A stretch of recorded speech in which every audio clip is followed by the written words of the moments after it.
So I'm back at the Camellia House, and what I want to do now is I want to go and have a look from here. It's such a beautiful building. What I want to do is I want to go from here to take a little walk. Last time I was up near the Ionic Temple.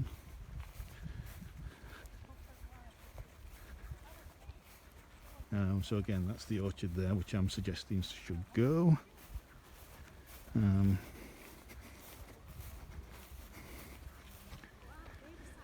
mean, just to reinforce, I obviously understand that things have fallen into disrepair in these gardens over the past 20, 30 years, and they've had a limited budget, limited people working on it, and so it's very much a work in progress. And what's been done over the past few years has been absolutely fantastic. And this is one of them as we come to the herbaceous border. So we get a view of the house from this little raised bit. You can still see the house there. There's a few deck chairs being put out. And we've got the herbaceous border there, which seems to be coming into its own right now. It's looking really, really good. And this is quite a new bit of the garden. I think this was planted out by the last owner, Clifford Newbold. And have a nice little seat here, looking over the herbaceous border. Nice little sun trap. There's the Ionic Temple and the view beyond from the south terrace. So let's pop down and have a look. This will be the herbaceous border video. Now I need to say something straight off.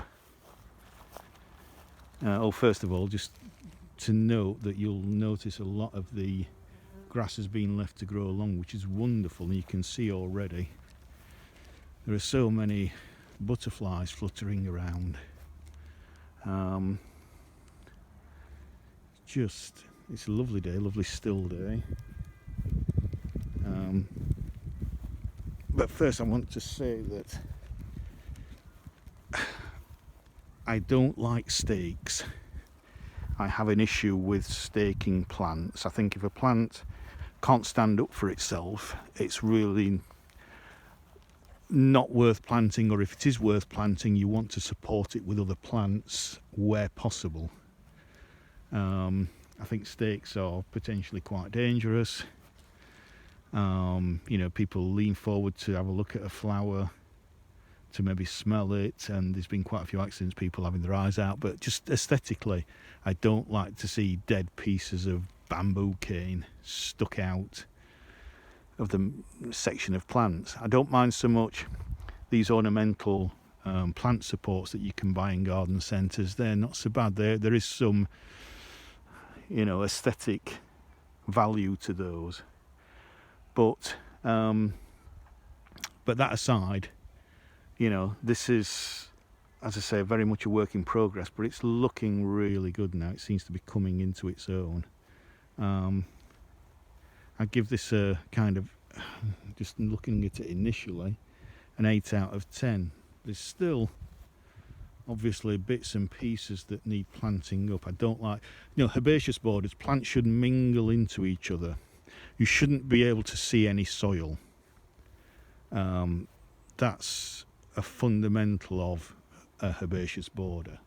And as I said before, obviously this is quite a big site. Herbaceous borders tend to be labour intensive, so with the limited labour they've got here, they've done an absolutely fantastic job.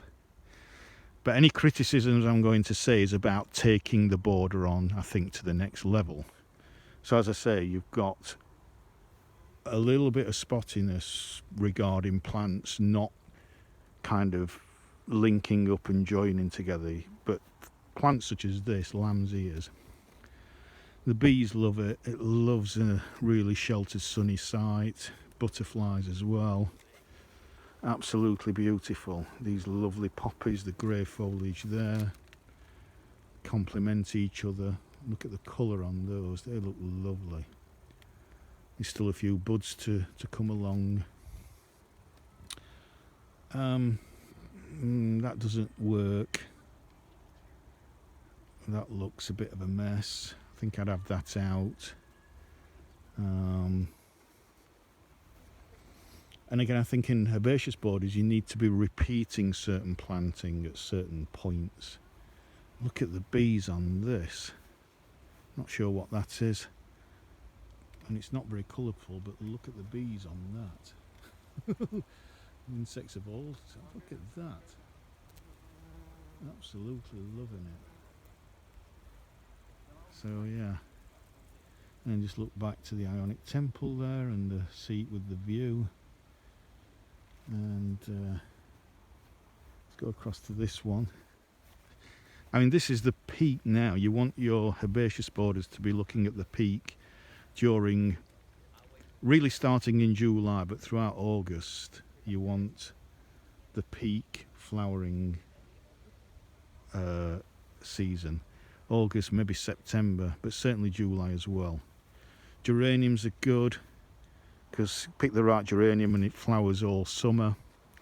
And again, it flows, it spreads, so it flows into other plants. It's low, so it's a good ground cover.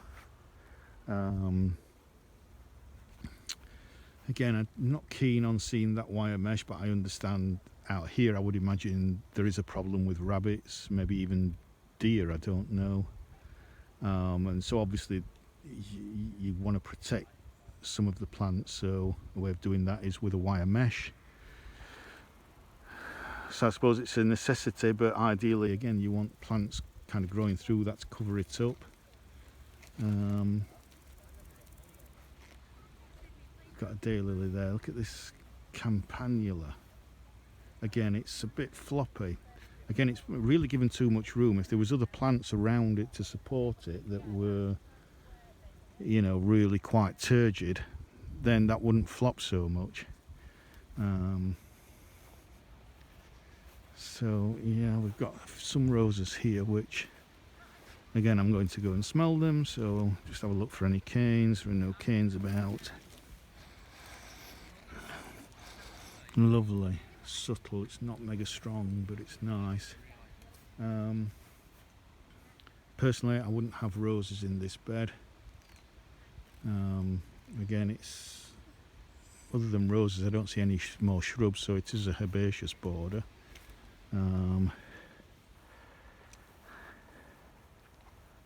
Again, lamb's ears there, looking lovely.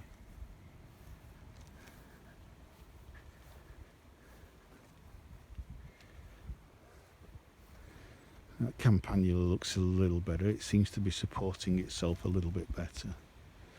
And again, Clifford certainly knew what he was doing in the respect that this is sunken. So talking to some of the guides and the gardeners here, the temperature down here can be a few degrees higher than what it is just up on the bank there, because it's protected from the wind. That's kind of southwest over there, so the wind will whip through the Ionic Temple and hopefully go over the top of the herbaceous border. Some sunflowers there, sedums for later on.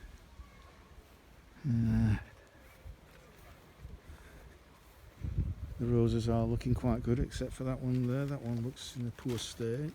I could have that out straight away. Yeah, it's a little bit, again, a little bit spotty. It doesn't really flow. It's not flowing enough for me. That's lovely, that frothy white plant there. I recognise the leaves on that, can't remember what it is at the moment. Another daylily there.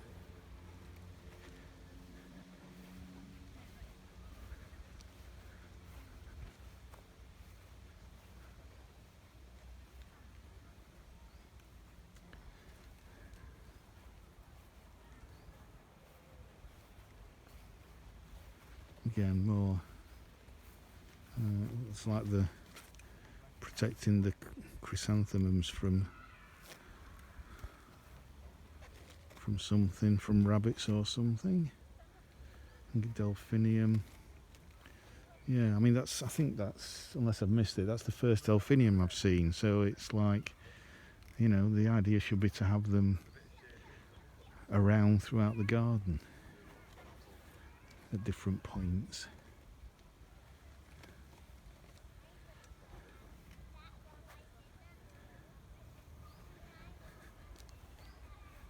Look at that blue thistle there.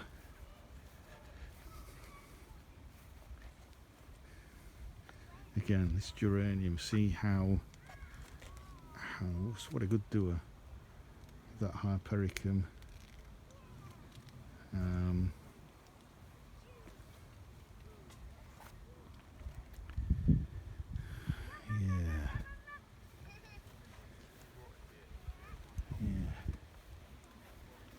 Just have a look at this. Again, bees are absolutely loving that.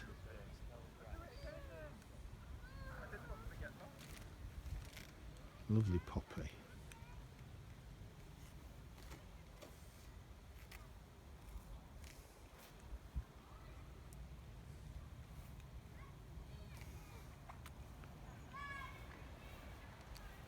You know, you can feel the extra warmth down here. It is such a shelter, such a wonderful site for an herbaceous border.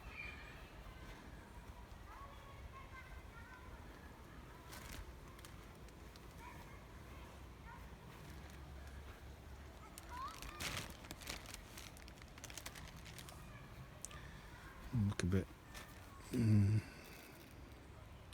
Foliage looks a bit messy there.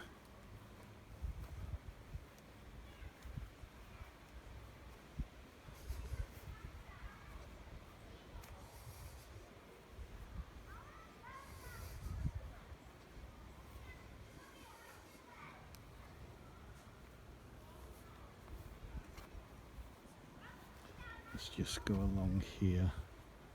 Stocks. A few more delphiniums. Yeah, again another big bare patch. Again, I'm not being overcritical, you know, but obviously it's a work in progress. But it needs to flow better, I think. It's lovely geranium. Again, the bees love that. Look at that.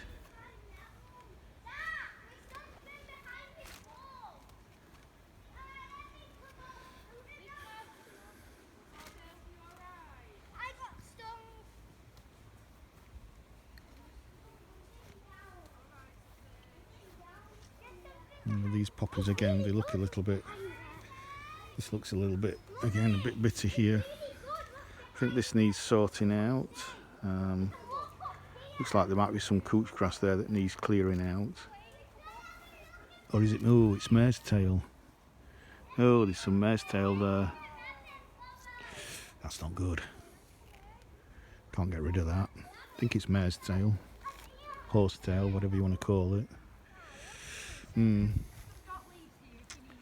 So that's probably why they've not planted this up permanently yet. They need to get rid of that if they possibly can. So let's have a look at this side.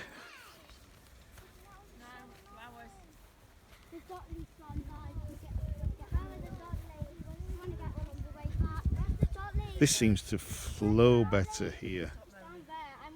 And again, it's undulating, going up and down towards the front and the back.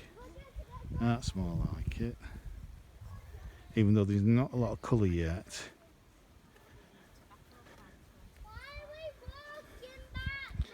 That blue behind there is fading just as this yellow is coming into flower. That's a shame, because that contrast will be very nice.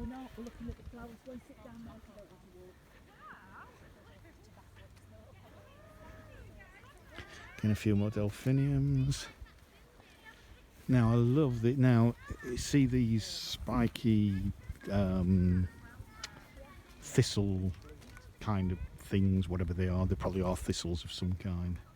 So there's basically two there, Now if you repeat planted those throughout either at least one bed or maybe two beds, maybe this one and that one over there, or even all four beds, then it gives a kind of coherence to the garden.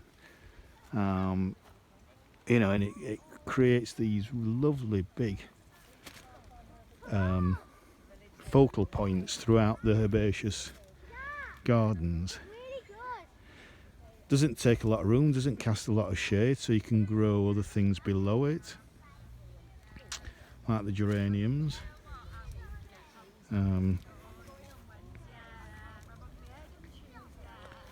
Campanulas. There's even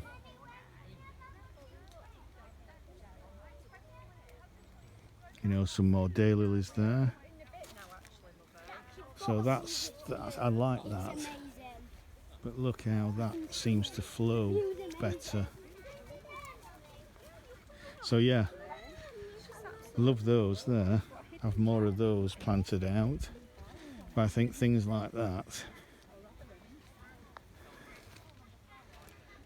I would imagine that flowered earlier and is being cut back, but it does look a bit of a mess. Not sure what that is. Big leaves like a gunnera, but it's so yeah, solid 8 out of 10. Still a little bit of work to do. Say, don't like steaks, but other than that, it's a really impressive border that hopefully will get better as the years go by. So if we come up to this mound here,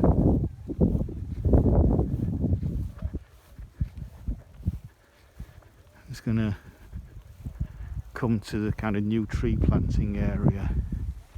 Got some deck chairs out to enjoy the sun,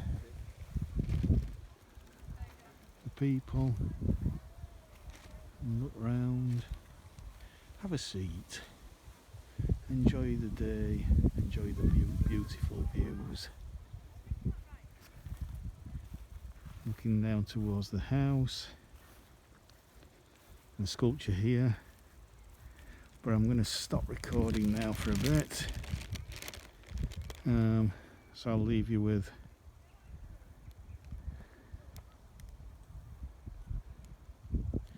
that view there before we go looking at all these newly planted trees in this kind of new arboretum part of the garden there.